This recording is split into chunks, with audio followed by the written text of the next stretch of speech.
ದೆಹಲಿಯಲ್ಲಿ ಬ್ಲಾಸ್ಟ್ ಆಗುತ್ತೆ, ಜನ ಸಾಯ್ತಾರೆ, ವೈದ್ಯರು ಇದರಲ್ಲಿ ಶಾಮೀಲಾಗ್ತಾರೆ. ಯಾರು ಎಲ್ಲ ವೈದ್ಯರು ಒಂದೇ ಯೂನಿವರ್ಸಿಟಿಯಲ್ಲಿ ಕಲಿತಾರೆ. ದೆಹಲಿಯ ಸ್ಫೋಟಕ್ಕೂ ತಮಿಳುನಾಡಿಗೂ ಲಿಂಕ್ ಏನಾದರೂ ಇದೆಯಾ? ಉಗ್ರ ವೈದ್ಯ ಮುಜಾಮಿಲ್ ಸ್ನೇಹಿತ ತಮಿಳುನಾಡು ಮೂಲದವನು ಇವನು. ಮುಜಾಮಿಲ್ ಜೊತೆಗೆ ಸಂಪರ್ಕದಲ್ಲಿದ್ದು ತಮಿಳುನಾಡಿನ ವ್ಯಕ್ತಿ. ವಶಕ್ಕೆ ಪಡೆದು ವಿಚಾರಣೆಯನ್ನ ಈಗ ತನಿಖಾಧಿಕಾರಿಗಳು ನಡೆಸ್ತಾ ಇದ್ದಾರೆ. ದೆಹಲಿ ಸ್ಫೋಟಕ್ಕೂ ತಮಿಳುನಾಡಿಗೂ ಲಿಂಕ್, ಎಲ್ಲೆಲ್ಲಿಂದನೂ ಲಿಂಕ್ ಬರುತ್ತೆ. ಶುರುವಾಗಿದ್ದು ಇದು ಜಮ್ಮು ಕಾಶ್ಮೀರದಿಂದ ಬಂದು ಹರಿಯಾಣದಲ್ಲಿ ಡಾಕ್ಟರ್ನ ಅರೆಸ್ಟ್ ಮಾಡ್ತಾರೆ. ಇಲ್ಲದೆ ಇದ್ದಿದ್ರೆ ಈ ಡಾಕ್ಟರ್ಸ್ಗಳು ಇಂತಹ ನಟೋರಿಯಸ್ಗಳು, ಇಂತಹ ಟೆರರಿಸ್ಟ್ಗಳು ಅಂತ ಗೊತ್ತೇ ಆಗ್ತಿರ್ಲಿಲ್ಲ. ಜಮ್ಮು ಕಾಶ್ಮೀರದಲ್ಲಿ ಆದಂಥ ಒಂದು ಬೆಳವಣಿಗೆಯಲ್ಲಿ ಗೊತ್ತಾಗಿ ಆ ಲಿಂಕ್ ಮೂಲಕವಾಗಿ ಹರಿಯಾಣಕ್ಕೆ ಬರ್ತಾರೆ. ಹರಿಯಾಣದಲ್ಲಿರುವಂಥ ಡಾಕ್ಟರ್ ಸಿಗ್ತಾನೆ. ಆ ಡಾಕ್ಟರ್ ಮೂಲಕವಾಗಿ ಹಲವು ಡಾಕ್ಟರ್ಸ್ಗಳು ಇದೇ ರೀತಿಯಾಗಿ ತಮ್ಮ ಕ್ಲಿನಿಕ್ಗಳಲ್ಲಿ ಸ್ಫೋಟಕ ವಸ್ತುಗಳನ್ನು ಇಟ್ಕೊಂಡಿರೋದು ಗೊತ್ತಾಗುತ್ತೆ. ಇವರು ಬಾಂಬ್ಗಳನ್ನು ಇಟ್ಕೊಂಡು ಜೀವವನ್ನು ಉಳಿಸೋದಲ್ಲ, ಜೀವವನ್ನು ತೆಗೆಯುವಂಥ ವೈದ್ಯರು ಇವರು ಅನ್ನುವಂಥದ್ದು ಗೊತ್ತಾಗುತ್ತೆ. ನೋಡಿ ಅಲ್ಲಿ ಹೇಗೆ ಛಿದ್ರವಾಗಿ ನಿನ್ನೆ ಆಗಿ ಹೋಗ್ಬಿಡುತ್ತೆ. ಬಾಂಬ್ ಬ್ಲಾಸ್ಟ್ ಆದ ನಂತರ ಗಾಬರಿ ಆಗಿ ಹೋಗ್ಬಿಡ್ತಾರೆ ಜನ. ನನ್ನ ಸಹೋದ್ಯೋಗಿ ಪ್ರಕಾಶ್ ನನ್ನ ಸಂಪರ್ಕಕ್ಕೆ ಸಿಗ್ತಾ ಇದ್ದಾರೆ. ಪ್ರಕಾಶ್, ಈ ವಿಚಾರದಲ್ಲಿ ನೋಡೋದಾದ್ರೆ ಈಗ ತನಿಖಾಧಿಕಾರಿಗಳು ತನಿಖೆಯನ್ನ ಮಾಡ್ತಾರೆ. ಬಟ್ ನನಗೆ ಇನ್ನೊಂದು ಕಾಡುವಂತಹ ಪ್ರಶ್ನೆ ಪ್ರಕಾಶ್, ಜಮ್ಮು ಕಾಶ್ಮೀರದ ಲಿಂಕು ಹರಿಯಾಣಕ್ಕೆ ಬರುತ್ತೆ, ಅಲ್ಲಿಂದ ವೈದ್ಯರನ್ನ ಹುಡುಕ್ತಾರೆ. ಆ ವೈದ್ಯರ ಮೂಲಕವಾಗಿ ಹಲವು ಕಡೆಗಳಲ್ಲಿ ವೈದ್ಯರು ಇದೇ ರೀತಿಯಾದಂಥ ನಟೋರಿಯಸ್ ಟೆರರಿಸ್ಟ್ಗಳು ಅನ್ನುವಂಥದ್ದು ಕೂಡ ಗೊತ್ತಾಗುತ್ತೆ. ಆದರೆ ಸೆಂಟ್ರಲ್ ಅಲ್ಲಿರುವಂಥ ಇಂಟೆಲಿಜೆನ್ಸ್ ಏನು ಮಾಡ್ತಾ ಇದೆ, ಆಯಾ ಸ್ಟೇಟ್ಗಳಲ್ಲಿರುವಂಥ ಇಂಟೆಲಿಜೆನ್ಸ್ಗಳು ಏನು ಮಾಡ್ತಾ ಇದ್ದಾರೆ, ಇವ್ರಿಗೆ ಯಾರಿಗೂ ಇನ್ಫಾರ್ಮೇಷನ್ ಬರೋದಿಲ್ವಾ? ಅವ್ರು ಏನು ಬರೀ ಯಾರಿಗಾದರೂ ರಿಪೋರ್ಟರ್ಸ್ಗಳಿಗೆ ಫೋನ್ ಮಾಡಿಬಿಟ್ಟು ಅಲ್ಲೇನಾಯಿತು ಇಲ್ಲೇನಾಯಿತು ನಿಮಗೇನು ಮಾಹಿತಿ ಇದೆ ಸರ್ ಅಂತ ಕೇಳಿಬಿಟ್ಟು ಕೊಡೋದೇ ಇಂಟೆಲಿಜೆನ್ಸಾ? ಅವ್ರದ್ದು ಯಾರ್ದು ಗುಪ್ತವಾಗಿ ಏನು ಹುಡುಕುವಂಥ ಕೆಲಸ ಮಾಡೋದೇ ಇಲ್ವಾ? ತಾವು ಆಗಲೇ ಆರಂಭದಲ್ಲಿ ಒಂದು ಮಾತನ್ನು ಹೇಳ್ತಾ ಇದ್ರಿ, ವೈದ್ಯ ವೃತ್ತಿಯಲ್ಲಿ ಇದ್ದಂಥವ್ರು ವೈಟ್ ಕೋಟನ್ನು ಹಾಕೊಂಡು ಏನು ಬೇಕಾದರೂ ಮಾಡಿದ್ರು ಕೂಡ ಯಾರು ನಮ್ಮನ್ನು ಕೇಳೋದಿಲ್ಲ ಮತ್ತು ಅನುಮಾನ ಕೂಡ ಬರೋದಿಲ್ಲ ಅಂತ ಹೇಳಿ ಅದೇ ಒಂದು ಪ್ಲಾನನ್ನು, ಅದೇ ಒಂದು ಸ್ಟ್ರಾಟಜಿಯನ್ನು ಇವರು ಬಳಸಿದಂತೆ ಕಾಣಿಸ್ತಾ ಇದೆ.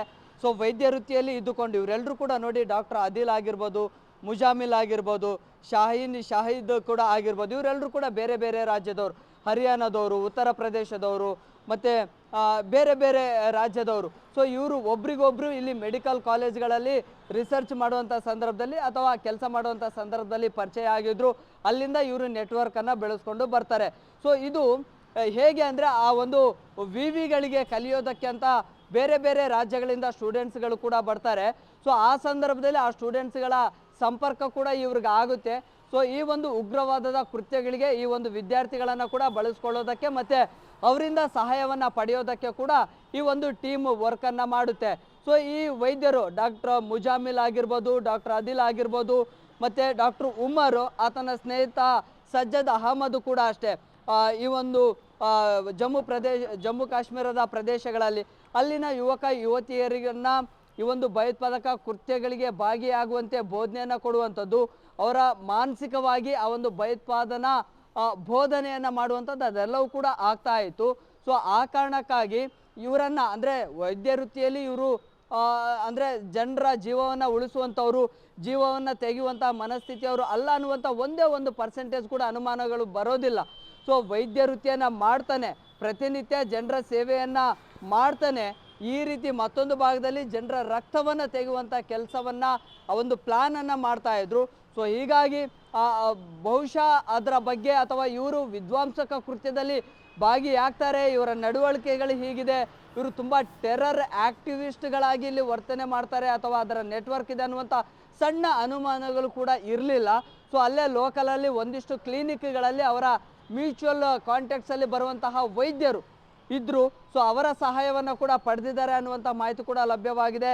ಮತ್ತು ಫರೀದಾಬಾದ್ನ ಒಂದು ಕ್ಲಿನಿಕಲ್ಲಿ ಡಾಕ್ಟರ್ ಸೋನಲ್ ಅವರ ಸಂಪರ್ಕ ಕೂಡ ಈ ಒಂದು ಗ್ಯಾಂಗ್ ಬಂದಿತ್ತು ಅಂತ ಹೇಳಲಾಗ್ತಾ ಇದೆ. ಸೊ ಆ ಒಂದು ಮಾಹಿತಿಯ ಆಧಾರದ ಮೇಲೆ ಈಗಾಗಲೇ ಪೊಲೀಸರು ಕೂಡ ಆ ಒಂದು ಕ್ಲಿನಿಕ್ ಮೇಲೆ ದಾಳಿಯನ್ನು ನಡೆಸಿದ್ದಾರೆ. ಸೊ ಅಲ್ಲಿ ಜೀವಂತ ಒಂದಿಷ್ಟು ಸ್ಫೋಟಕ ವಸ್ತುಗಳು ಕೂಡ ಪತ್ತೆಯಾಗಿದ್ದಾವೆ. ಸೊ ಆತನನ್ನು ವಶಕ್ಕೆ ಪಡೆದು ವಿಚಾರಣೆ ಮಾಡುವಂಥ ಸಂದರ್ಭದಲ್ಲಿ ಸಾಕಷ್ಟು ವಿಚಾರಗಳು ಕೂಡ ಬಯಲಿಗೆ ಬರುತ್ತೆ. ಆದರೆ ಯಾವಾಗ ದಾಳಿ ಆಗುತ್ತೆ ಅನ್ನುವಂಥ ವಿಚಾರ ಗೊತ್ತಾಯಿತು, ಡಾಕ್ಟರ್ ಸೋನಲ್ ಅಲ್ಲಿಂದ ಆ ಕ್ಲಿನಿಕ್ಕಿಂದ ಎಸ್ಕೇಪ್ ಆಗಿದ್ದಾನೆ.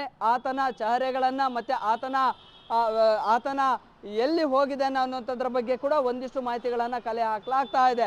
ಸೊ ಮುಖ್ಯವಾಗಿ ಇಲ್ಲಿ ವಿವಿ ಮೇಲೆ ದಾಳಿಯನ್ನು ನಡೆಸಲಾಗುತ್ತೆ. ಅಲ್ಲಿದ್ದಂಥ ಒಂದಿಷ್ಟು ಸಿಬ್ಬಂದಿಗಳನ್ನ, ಸ್ಟೂಡೆಂಟ್ಸ್ಗಳನ್ನ, ಅವರ ಸ್ನೇಹಿತರನ್ನ ವಿಚಾರಣೆಗೆ ಒಳಪಡಿಸ್ತಾರೆ ಅಂತ ಹೇಳಿದ್ರೆ, ಸೊ ಇವರ ಸಂಪರ್ಕದಲ್ಲಿ ಇವರು ಕೂಡ ಇದ್ರು. ಇವರು ಮ್ಯೂಚುವಲ್ ಕಾಂಟ್ಯಾಕ್ಟ್ಸ್ಗೆ ಬಂದಿದ್ರಾ, ಅಥವಾ ಇವರಿಗೆ ಈ ಹಿಂದ್ಗಡೆಯಿಂದ ಅಂದ್ರೆ ಕಾಣದೇ ಇರುವಂತಹ ನಿಟ್ಟಿನಲ್ಲಿ ಇವರು ಏನಾದರೂ ಪ್ಲಾನಿಂಗ್ಸನ್ನು ಕೊಡ್ತಾ ಇದ್ರಾ, ಸೊ ಮ್ಯಾಪ್ ಏನಾದರೂ ಹಾಕ್ಕೊಡ್ತಾ ಇದ್ರಾ, ಸೊ ಇವರ ಇನ್ವಾಲ್ವ್ಮೆಂಟ್ ಏನಿದೆ, ಸೊ ಅದೆಲ್ಲದರ ಬಗ್ಗೆ ಕೂಡ ತನಿಖೆ ಆಗಬೇಕಾಗಿದೆ. ತನಿಖೆಯ ಬಳಿಕ ಸತ್ಯಾಂಶಗಳು ಕೂಡ ಹೊರ ಬರಬೇಕಾಗಿದೆ.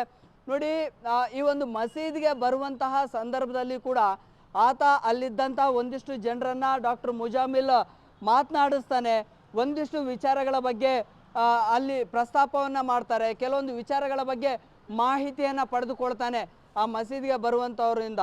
ಸೊ ಆ ಒಂದು ಸ್ನೇಹಿತರ ಜೊತೆ ಯಾವುದೆಲ್ಲ ಮಾಹಿತಿಯನ್ನು ಆತ ವಾಟ್ಸಪ್ ಮೂಲಕವಾಗಿ ಕೇಳ್ತಾ ಇದ್ದ, ಫೋನ್ ಮಾಡಿ ಕೇಳ್ತಾ ಇದ್ದ, ಆತನ ಸಂಪರ್ಕಕ್ಕೆ ಯಾವ ದಿನಾಂಕದಿಂದ ಬಂದಿದ್ರು, ಎಷ್ಟು ವರ್ಷದ ಸ್ನೇಹಿತರ ಅಥವಾ ಇವರು ಇನ್ಫಾರ್ಮರ್ಗಳಾಗಿ ಅವರನ್ನು ಬಳಕೆ ಮಾಡಿಕೊಳ್ತಾ ಇದ್ನ, ಇದೆಲ್ಲ ವಿಚಾರದ ಬಗ್ಗೆ ಕೂಡ ಇದೀಗ ತನಿಖಾ ತಂಡಗಳು ತೀವ್ರ ತನಿಖೆಯನ್ನು ನಡೆಸ್ತಾ ಇದೆ. ಒಂದೊಂದೇ ವಿಚಾರಗಳನ್ನು ಕೂಡ ಈಗ ಬಯಲಿಗೆ ತರುವಂಥ ಪ್ರಯತ್ನಗಳು ಕೂಡ ಆಗ್ತಾ ಇದೆ. ಆದರೆ ಶಾಕಿಂಗ್ ವಿಚಾರ, ಈಗ ತಮಿಳುನಾಡಿಗೂ ಕೂಡ ಈ ಒಂದು ಸ್ಫೋಟದ ಲಿಂಕ್ ವ್ಯಾಪಿಸಿದೆಯಾ ಅನ್ನುವಂಥ ಅನುಮಾನಗಳು ಕಾಡ್ತಾ ಇದೆ. ಅದಕ್ಕೆ ಕಾರಣ ಮುಜಾಮಿಲ್ ಏನು ಮಸೀದಿಗೆ ಹೋಗ್ತಾ ಇದ್ದ, ಆ ಮಸೀದಿಯಲ್ಲಿ 4 ಸಂಪರ್ಕ ಆಗಿದ್ದ, ಅವರನ್ನು ಕೂಡ ಈಗ ವಶಕ್ಕೆ ಪಡೆಯಲಾಗಿದೆ. ಅವರ ಮೊಬೈಲನ್ನು ಏನು ತೆಗೆದುಕೊಂಡಿದ್ದಾರೆ ತನಿಖಾಧಿಕಾರಿಗಳು. ಅಲ್ಲಿ ವಾಟ್ಸಪ್ ಚಾಟನ್ನು ನೋಡಿದ್ದಾರೆ. ಮುಜಾಮಿಲ್ ಅವರ ಸಂಪರ್ಕಕ್ಕೆ ಇರುವಂಥದ್ದು ಗೊತ್ತಿದೆ, ಅದರ ನಂಬರ್ ಕೂಡ ಅಲ್ಲಿ ಶೋ ಆಗಿದೆ. ಆದರೆ ಆತನ ಜೊತೆ ಏನು ಟೆಕ್ಸ್ಟ್ ಮಾಡಿದ್ರು ಆ ಚಾಟ್ನ ಹಿಸ್ಟ್ರಿ ಎಲ್ಲವೂ ಕೂಡ ಡಿಲೀಟ್ ಆಗಿದೆ. ಸೊ ಹೀಗಾಗಿ ಇದು ಬಲವಾಗಿರುವಂಥ ಅನುಮಾನಗಳು ಕೂಡ ಕಾಡ್ತಾ ಇದೆ. ಸೊ ಆ ನಿಟ್ಟಿನಲ್ಲಿ ಇನ್ನೂ ಕೂಡ ವಿವಿಯಲ್ಲಿ ಈ ಒಂದು ದಾಳಿ ಅಂತ್ಯ ಆದರೂ ಕೂಡ ಇನ್ನೂ ಕೂಡ ವಿವಿ ಸುತ್ತಮುತ್ತಲೂ ಕೂಡ ದೊಡ್ಡ ಮಟ್ಟದಲ್ಲಿ ಪೊಲೀಸ್ ಪಡೆಗಳು ಸುತ್ತುವರೆದಿದ್ದಾವೆ.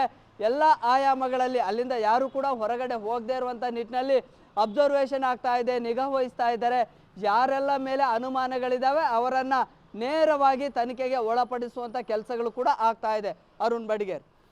ಓಕೆ, ಹಾಗೆ ಸಂಪರ್ಕದಲ್ಲಿ ಪ್ರಕಾಶ್ ಡಿ ರಾಂಪುರ್ ವಾಪಸ್ ನಿಮ್ಮ ಹತ್ರ ಬರ್ತೀನಿ.